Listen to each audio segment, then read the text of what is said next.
lain di sini yang saya paparkan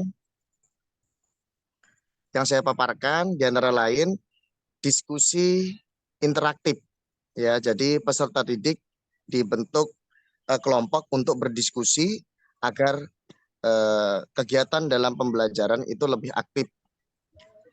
Yang kedua ada inquiry atau inquiry discovery learning, keingintahuan peserta didik dan penemuannya.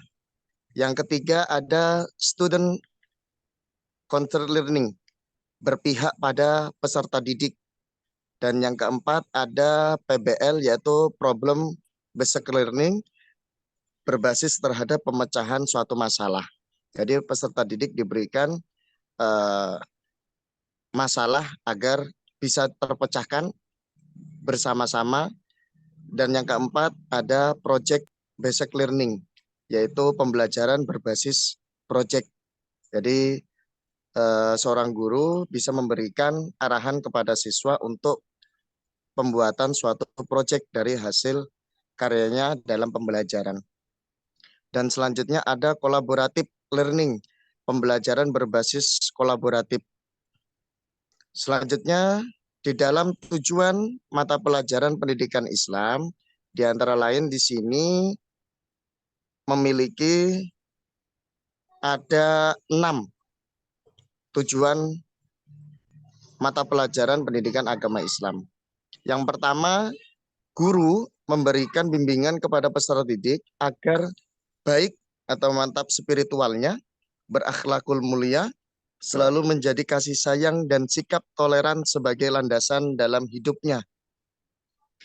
Dan yang kedua, membentuk peserta didik agar menjadi pribadi yang memahami dengan baik prinsip-prinsip agama Islam terkait akhlak mulianya, akidahnya yang benar, berdasarkan paham Ahlus Sunnah wal Jamaah, syariat, dan perkembangan sejarah peradaban Islam. Serta menerapkannya dalam kehidupan sehari-hari, baik dalam hubungannya dengan Sang Pencipta, diri sendiri, sesama warga negara, sesama manusia, maupun lingkungan alamnya dalam warga negara Kesatuan Republik Indonesia. Yang ketiga, membimbing peserta didik agar dapat mengimplementasikan prinsip-prinsip Islam dalam berpikir sehingga benar, tepat, dan arif dalam menyimpulkan segala sesuatu dan mengambil keputusan yang dihadapinya. Selanjutnya yang keempat, membangun kemampuan penalaran kritis siswa dalam menganalisis. Mohon maaf Bapak, agak HP-nya agak gerak-gerak sendiri. Membimbing peserta didik agar membangun kemampuan penalaran kritis siswa dalam menganalisis perbedaan pendapat agar berperilaku moderat, wasatiyah, dan terhindar dari radikalisme atau liberalisme. Yang kedua, membimbing peserta didik agar menyayangi lingkungan alam sekitarnya dan menumbuhkan rasa tanggung jawabnya sebagai khalifah Allah di bumi. Dengan demikian, dia aktif dalam mewujudkan upaya-upaya melestarikan dan merawat lingkungan sekitarnya. Dan yang terakhir, yang keenam, membentuk peserta didik yang menjunjung tinggi nilai persatuan sehingga dengan demikian dapat menguatkan persaudaraan kemanusiaan, persaudaraan seagama, dan persaudaraan sebangsa dan senegara dengan segenap kebinekaan agama, suku, dan budayanya. Dan di dalam karakteristik mata pelajaran pendidikan agama Islam, terdapat 5 elemen yang kami paparkan di sini, Bapak. Yang pertama, elemen dari Al-Quran hadis. Pendidikan agama Islam menekankan kemampuan dari baca tulis Al-Quran dan hadis dengan baik dan benar. Ia juga mengantar peserta didik dalam memahami makna secara tekstual dan kontekstual, secara mengenal kandungan dalam kehidupan sehari-hari. Di bagaimana pendidikan agama Islam ini lebih menekankan kepada kemampuan peserta didik untuk membaca Al-Quran. Karena itu adalah suatu bekal dari peserta didik, baik di dalam dirinya maupun di lingkungan masyarakatnya. Yang kedua ada akidah. Melibatkan prinsip-prinsip iman akan membantu siswa mengenal Allah, para malaikat, kitab-kitab Allah, para nabi dan rasul, serta memahami konsep hari akhir dan kodok dan kodar. Maka keyakinan inilah yang kemudian menjadi landasan dalam beramal, soleh, berakhlak mulia, dan taat hukum. Maka pentingnya peserta didik untuk dibekali dari akidah, ya, keimanan untuk penanaman dirinya, baik mengenal Allah, mengenal kitab-kitabnya, mengenal nabi dan rasulnya, memahami konsep hari akhir, kodok dan kodar. Yang ketiga yaitu akhlak, merupakan perilaku yang menjadi buah dari ilmu dan keimanan. Maka akhlak akan menjadi mahkota yang mewarnai keseluruhan elemen dalam pendidikan. Maka pentingnya akhlak itu Pak ditanamkan kepada peserta didik, khususnya di dalam pendidikan agama Islam. Maka ilmu akhlak itu mengantarkan peserta didik dalam memahami pentingnya akhlak mulia pribadi dan akhlak sosial. Dan dalam membedakan antara perilaku baik, yaitu perilaku yang mahmudah, dan yang tercela yaitu masmumah, dengan memahami perbedaan antara perilaku baik dan tercela, peserta didik dapat menyadari betapa pentingnya menjauhi diri dari perilaku tercela dan mendisiplinkan diri peserta didik dengan perilaku mulia di dalam kehidupan sehari-harinya. Maka pendidikan moral juga mengunggah peserta didik untuk lebih menghargai maupun menghormati terhadap sesama manusia. Sehingga tidak ada lagi namanya kebencian, tidak ada lagi namanya prasangka buruk terhadap perbedaan agama ataupun ras yang ada. Maka elemen akhlak ini sebaiknya menjadi mahkota yang masuk pada semua topik pembahasan pada mata pelajaran pendidikan agama Islam. Di dalam fikih merupakan di elemen fikih di sini Pak merupakan implementasi atas syariat. Maka fikih merupakan aturan hukum yang berkaitan dengan perbuatan manusia, yaitu orang yang mukallaf, yang mencakup, mohon maaf Bapak, HP-nya gerak-gerak sendiri, mencakup ritual atau hubungan dengan Allah Subhanahu wa taala, yaitu ubudiyah, dan kegiatan yang berhubungan dengan secara manusia dan muamalah. Fikih mengulas berbagai pemahaman mengenai tata cara pelaksanaan dan ketentuan hukum dalam Islam serta implementasinya dalam ibadah dan muamalah. Dan yang terakhir yaitu sejarah peradaban Islam.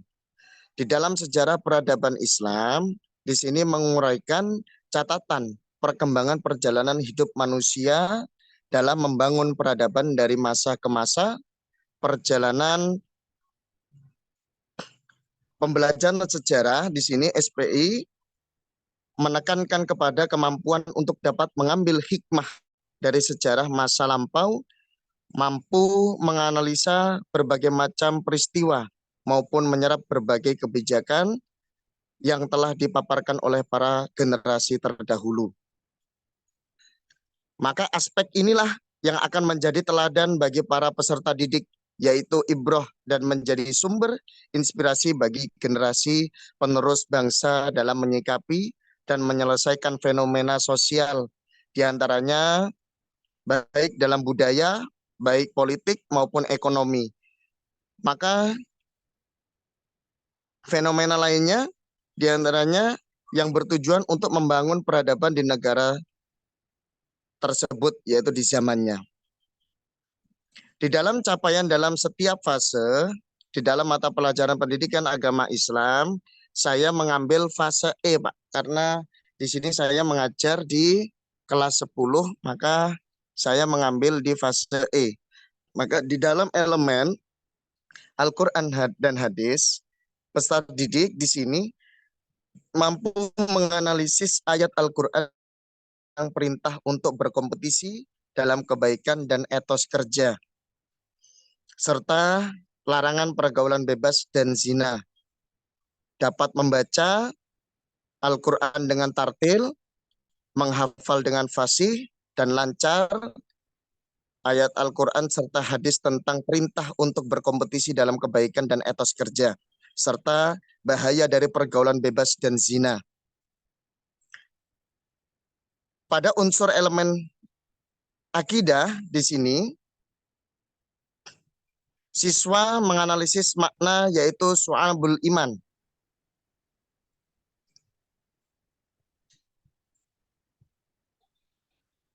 Baik dari segi makna, dalil, jenis, dan manfaatnya, sehingga menyajikan pengertian su'abul iman.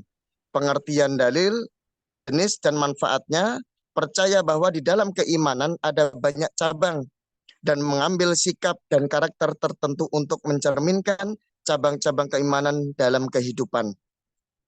Dan di dalam dari elemen akhlak, di sini peserta didik mampu menganalisis dari manfaat menghindari akhlak mazmumah, membuat karya yang mengandung konten yang bermanfaat menghindari sikap mazmumah. Bisa menggunakan seperti poster seperti itu Pak, mungkin konten seperti poster ataupun dibuat menggunakan video pendek menggunakan aplikasi capcut ataupun yang lain. Meyakini bahwa akhlak mazmumah adalah larangan dan akhlak mazmudah adalah perintah agama, serta membiasakan diri untuk menghindari akhlak mazmumah dan menampilkan akhlak mahmudah dalam kehidupan sehari-hari. Dan di dalam elemen fikih, peserta didik dapat menganalisis penerapan fikih muamalah dan al-khuluqiyah al-khamsah. Al-khuliyat al-khamsah. 5 prinsip dasar hukum Islam dan memaparkan tentang fikih muamalah dan al-khuliyat al-khamsah. Mengimani bahwa ketentuan fikih dan al-khuliyat al-khamsah ya ini ajaran agama, serta menambahkan jiwa kewirausahaan, kepedulian maupun kepekaan sosial. Dan di dalam elemen sejarah peradaban Islam, maka peserta didik di sini mampu menganalisis sejarah dan peran tokoh ulama penyebar ajaran Islam di Indonesia seperti Wali Songo, dapat membuat bagan timeline sejarah tokoh ulama penyebar ajaran Islam di Indonesia dan memaparkannya. Selanjutnya meyakini bahwa perkembangan peradaban di Indonesia adalah sunnatullah atau metode dakwah yang santun, moderat, bil hikmah wal mau'izatul hasanah, adalah perintahnya Allah. Menumbuhkan sikap sederhana dan serius dalam mencari ilmu ketekunan, kedamaian, dan semangat menghadapi adat istiadat dan perbedaan keyakinan orang lain. Dan selanjutnya di dalam capaian dalam setiap fase di sini berdasarkan elemen capaian pembelajaran Al-Quran hadis, peserta didik mampu menganalisis ayat Al-Quran dari surat Al-Ma'idah ayat 48 dan hadis tentang perintah untuk berkompetisi dalam kebaikan. Selanjutnya dapat membaca Al-Quran dari Quran surat Al-Ma'idah ayat 48 dengan tartil, menghafal dengan fasih dan lancar ayat Al-Quran tersebut.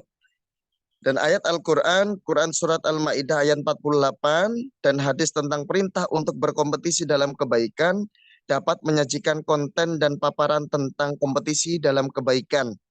Meyakini bahwa sikap kompetitif dalam kebaikan adalah perintah agama, serta membiasakan sikap kompetitif dalam kebaikan. Selanjutnya peserta didik mampu menganalisis ayat Al-Quran dari surat At-Taubah ayat 105 dan hadis tentang etos kerja. Dapat membaca Al-Quran dari Quran surat At-Taubah ayat 105 dengan tartil, menghafal dengan fasih dan lancar dari Quran surat At-Taubah ayat 105 dan hadis tentang perintah etos kerja. Dapat menyajikan konten dan paparan tentang etos kerja, meyakini bahwa sikap etos kerja adalah perintah agama, membiasakan setiap etos kerja, dan selanjutnya peserta didik mampu menganalisis ayat Al-Quran dari Quran surat Al-Isra ayat 32 dan surat An-Nur ayat 2 dan hadis tentang menjaga diri dari pergaulan bebas dan pembuatan mendekati zina. Dapat membaca Al-Quran,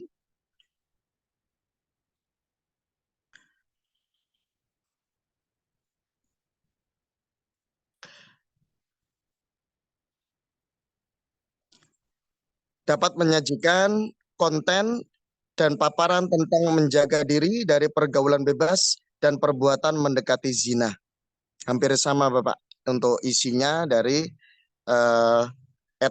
kompetisi dalam kebaikan, etos kerja maupun larangan pergaulan bebas. Di dalam akidah, di sini peserta didik dapat menganalisis makna su'abul iman, yaitu cabang-cabang dari iman, pengertian, dalil, macam, dan manfaatnya. Mempresentasikannya, makna su'abul iman, pengertian, dalil, macam, dan manfaatnya. Meyakini bahwa dalam iman terdapat banyak cabang-cabangnya, serta menerapkan beberapa sikap dan karakter sebagai cerminan cabang iman dalam kehidupan. Peserta didik mampu menganalisis cabang iman, hakikat menciptakan. Peserta didik mampu menganalisis cabang iman, hakikat mencintai Allah, takut kepada Allah, berharap hanya kepada Allah, dan bertawakal kepada Allah, dapat mempresentasikan media pembelajaran tentang hakikat mencintai Allah, takut kepada Allah, berharap hanya kepada Allah, dan bertawakal kepada Allah. Untuk yang akhlak, di sini peserta didik menganalisis manfaat menghindari akhlak mazmumah, membuat karya dengan konten yang bermanfaat, menghindari bahasa cabul, bahasa yang membuat seperti rangsangan peserta didik. Meyakini bahwa mazmumah akhlak merupakan larangan dan mahmudah merupakan keharusan agama, serta membiasakan menghindari perilaku mazmumah dan mengungkapkan akhlak mahmudah dalam kehidupan sehari-hari. Peserta didik dapat menganalisis manfaat menghindari sikap pemarah atau temperamental, ghadab, melatih pengendalian diri dan keberanian dalam kehidupan sehari-hari. Selanjutnya di dalam fikih, di sini peserta didik mampu menganalisis implementasi fikih muamalah dan peserta didik mampu menganalisis implementasi fikih al-khuliyat al-khomsah, yaitu 5 prinsip dasar hukum Islam. Sejarah peradaban Islam, di dalam sejarah peradaban Islam di sini peserta didik mampu menganalisis sejarah dan peran tokoh ulama penyebar agama ajaran Islam di Indonesia. Selanjutnya, peserta didik mampu menganalisis peran tokoh ulama penyebar ajaran Islam di Indonesia, yaitu seperti Wali Songo dalam menyebarkan ajaran Islam dan mempresentasikan, memaparkan mengenai sejarah perjuangan dan metode dakwah Wali Songo di Indonesia yang dilakukan secara santun dan moderat.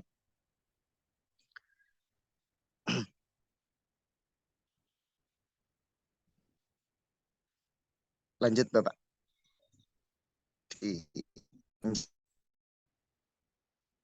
Maka di dalam LK2B di sini kami dapat menganalisis capaian pembelajaran atau fase, elemen, keluasan, dan kedalaman. Di dalam fase E, elemen Al-Quran dan hadis, di dalam CP tadi sudah kami paparkan, dan keluasaannya di sini kami sampaikan menjelaskan makna isi Quran surat Al-Maidah ayat 48 serta hadis tentang taat pada aturan kompetisi dalam kebaikan dan etos kerja. Yang kedua, menghafal Quran surat Al-Maidah ayat 48 serta hadis tentang taat pada hadis tentang kompetisi dalam kebaikan dan etos kerja sesuai dengan kaidah tajwid dan makhorijul huruf.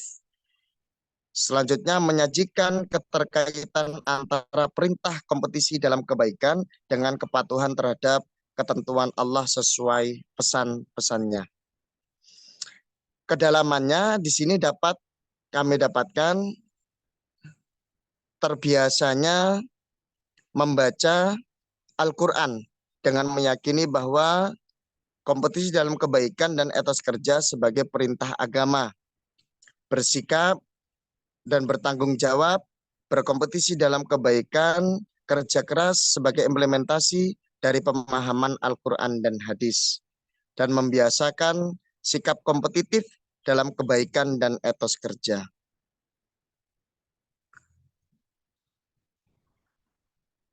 Di dalam akidah didapatkan di sini keluasannya memahami macam-macam iman serta manfaatnya. Yang kedua, menyajikan keterkaitan dari iman dengan dalil-dalilnya. Yang ketiga, mempercayai adanya macam-macam iman.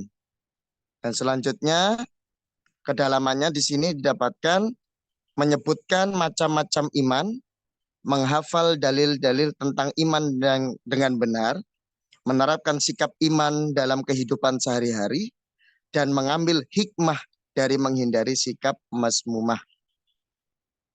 Sedangkan dari akhlak, keluasaannya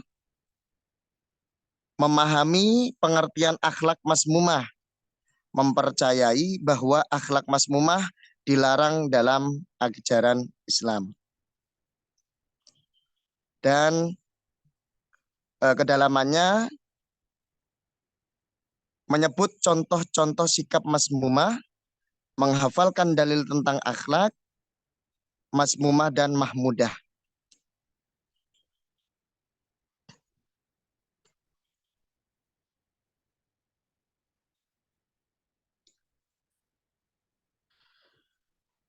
Menyajikan dalil bahwa akhlak mazmumah untuk dihindari dan menyajikan keterkaitan dalam menghindari sikap mazmumah dalam agama Islam. Dan kedalamannya didapatkan menerapkan akhlak mahmudah dan meninggalkan akhlak mazmumah dalam kehidupan sehari-hari. Dan di dalam fikih keluasannya yang kami paparkan di sini memahami perbedaan fikih muamalah dan al-khuliyat al-khamsah. Yang kedua, menyajikan dalil-dalil yang berhubungan dengan fikih muamalah dan al-khuliyat al-khamsah. Menyajikan penjelasan tentang fikih muamalah dan al-khuliyat al-khamsah. Selanjutnya, untuk kedalamannya, menyebutkan macam-macam fikih muamalah dan al-khuliyat al-khamsah, menghafalkan dalil-dalil tentang fikih muamalah dan al-khuliyat al-khamsah, menjadikan fikih muamalah dan al-khuliyat al-khamsah sebagai pedoman dalam kehidupan sehari-hari. Dan yang terakhir, untuk sejarah kebudayaan Islam atau sejarah peradaban Islam, keleluasan di sini memahami sejarah penyebaran agama Islam di Indonesia.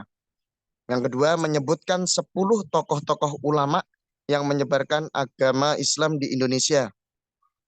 Yang kedua, menjelaskan metode-metode dalam penyebaran agama Islam di Indonesia. Untuk kedalamannya, kami dapatkan menghafal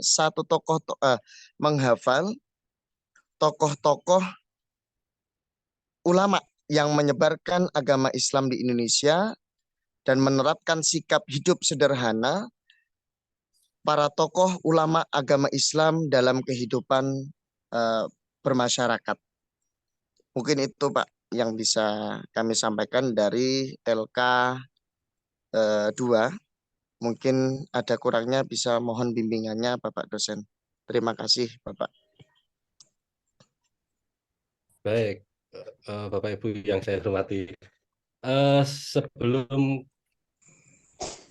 ke Bu Asep, mungkin Bapak Ibu yang lain ada masukan atau saran kepada Pak Rizky, monggo kami persilahkan. Assalamualaikum warahmatullahi wabarakatuh.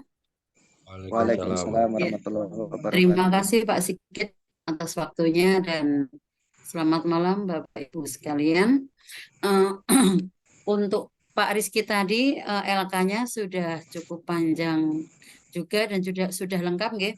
Tadi tidak ada catatan dari saya karena tadi diberikan dari awal capaian pembelajaran sudah lengkap dibacakan semua dan itu capaian pembelajaran itu ditempuh dalam satu fase ya. Jadi capaian pembelajaran itu memang panjang sekali, banyak karena itu ditempuh kalau SMA capaian pembelajaran yang ditulis oleh Bapak Ibu sekalian itu disampaikan dalam satu fase yaitu kelas 1 sampai kelas 3 atau kelas 11 sampai kelas 12 itu ya.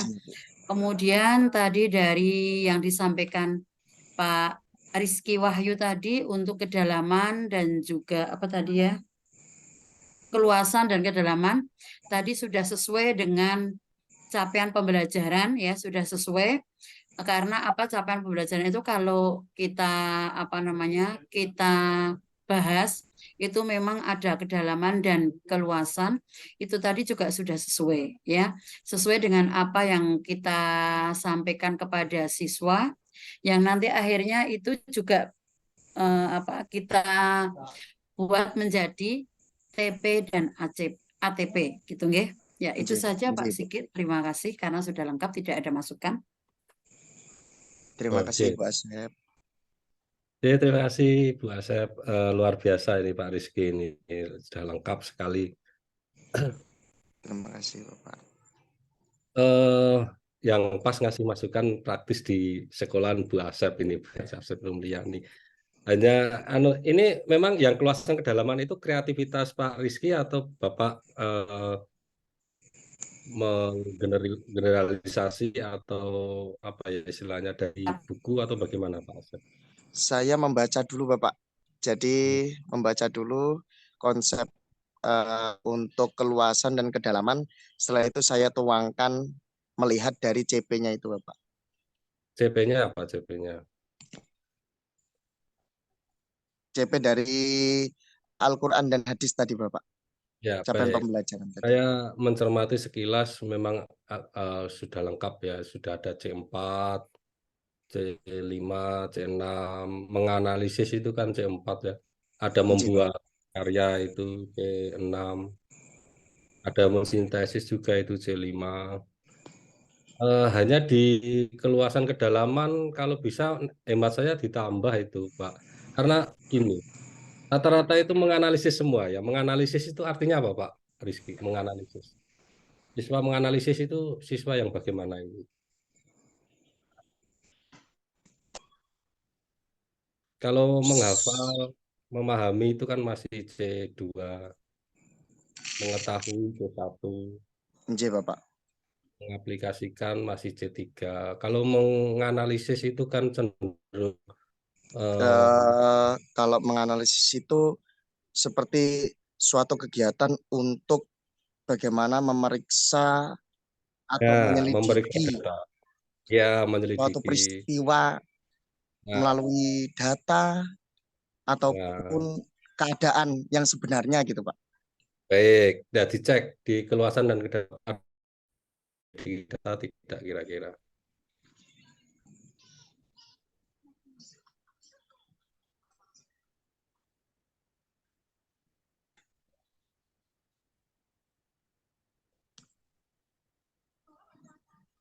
Contoh menyelidiki itu gimana, Pak? Siswa menyelidiki. Kalau dalam sains menurut saya kalau menyelidiki itu ya mengamati langsung, mengidentifikasi, gitu. Kalau dalam PAI fase E misalnya apa, Pak? Misalnya tadi Al-Quran hadis lah dalam surat Al-Maidah itu. Bagaimana siswa bisa Kalau sains kan misalnya afala yang duruna ilal ibili kaifa khuliqat gitu ya, wa ila samai kaifa rufi'at. Bagaimana langit itu ditinggikan tanpa tiang gitu kan. Kemudian langit itu ditinggikan tanpa tiang gitu kan, ayat kauniyah. Nanti terus para ilmuwan mencoba menerjemahkan